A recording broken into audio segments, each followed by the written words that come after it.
what if we take a cab, Uber, Lyft, or some traditional cab or whatever, and the cab driver is taking us to the wrong place? What can we do? Because now we feel unsafe in a cab. Yeah. First, I'll tell you a story. Oh, no. So I was out with some friends at an auction, and my phone died, right? And so Uber or Lyft are usually going to be my go-tos in those situations.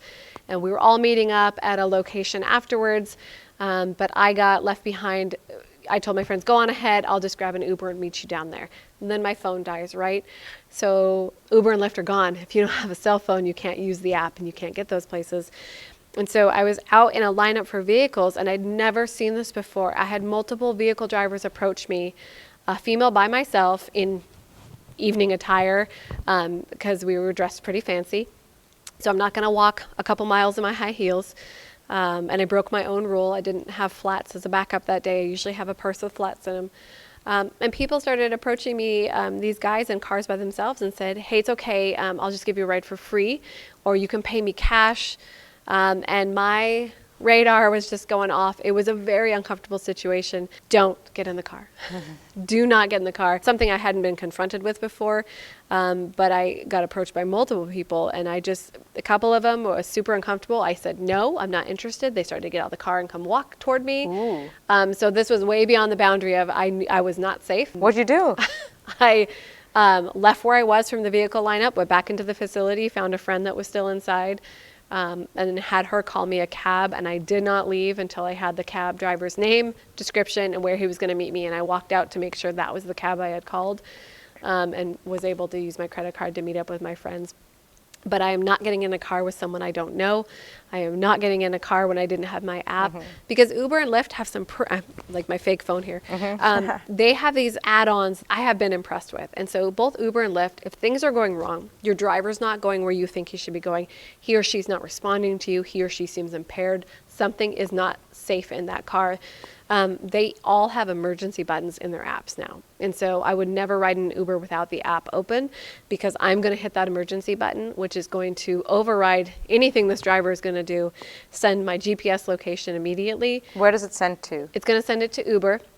You can also use it to call 911 services at the same time, but it's going to track your GPS location in Uber or Lyft. And does it alert the driver as well that you've pressed the emergency button? I don't believe that it does. And so it's a way for them to, if they have a driver who's not being compliant, who's up to no good, who is not in the right mind, is intoxicated, impaired, whatever it might be, it's going to notify Uber immediately, and you can use it to notify emergency resources as well too. And I'll talk you through it. Okay, so first, have your phone on charge, so you know you can get through it without your phone dying, and then hit the emergency button. And now what do we do? Because the situation still hasn't resolved. I'm still in the car and he's taking me somewhere. Yeah, I'm calling 911. I'm going to have an open line and start talking to people. I'm going to be telling the dispatcher where I am, where we're going, because before I got in the car, right, I made sure the license plate, the vehicle description, and the driver matched. I didn't get in a car where those things didn't match, right? If I call an Uber, I am reading your license plate and making sure I'm getting in the right car. And I can screenshot that if I need to. I have access to it, and I'm giving it to the dispatcher because I verified it when I got in. So I know I'm in a 2016 Toyota Camry that's blue being driven by Jeff, for instance, and I'm going to give them that license plate so they can run it and start finding it. Yeah, so. And if it's not Uber or Lyft or any of those that don't have that services, what do you recommend first? I was going to say something, but what do you recommend? Well, I don't really know what's out there beyond those, and my knowledge is limited.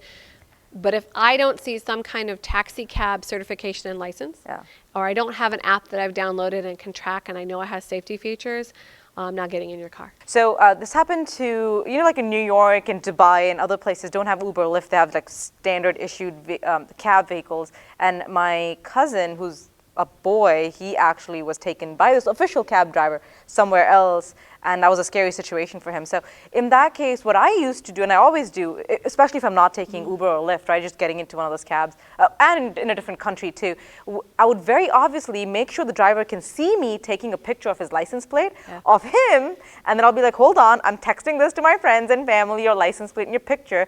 And in fact, I've had a guy tell me too, he's like, why are you doing that? It's okay, I'm safe. And I'm thinking, oh, the fact that he said that, now I'm scared. That's a great idea. Yeah, and if I'm going to get in a cab, because I've traveled a bit, and Uber and Lyft are not always options. I'm not getting in a cab that doesn't have some sort of licensing process. Exactly. Because then I know that you have been, at a minimum, when you got the license backgrounded, checked, and someone knows you and your credentials. And I'm going to look, right? Yeah. The picture on that license, they display it on purpose, so you can look and make sure the person driving is the person in that photo. So that's what you can do. Perfect. And this is what I share beyond that too, right? If you are in a cab, it doesn't matter Uber or Lyft or not, and you tell this person, use your voice first, hey, stop the cab, I want to stop the car, I want to get out. Yeah. Right? You say it several times, you do all the other steps that obviously she mentioned too. And at that point in time, if the car's not stopping, now your life can potentially be in danger. So yes, you can use force, right, to get this person to stop. So what I say, and there's been some debate about this, but I say as a last resort, once you've done everything and there's nothing left to do, and now this is quite literally the life and death situation, if you have a scarf or some clothing or some jacket or something, wrap it around him and pretend to choke him and say, you're going to stop now or I'm going to choke you out. Because that maintains control, saying that I don't care, I'm going to, if you pass out and the car crashes, that's fine, I'll be safe. So you can, that's the last thing you can do if it gets to that point. Okay? Yeah, so if you feel and you can articulate that you are being actively kidnapped, there we go. But you also need to understand, right? The car might crash. If you're going to use force, are you at a slow enough speed where you can open the door and jump out?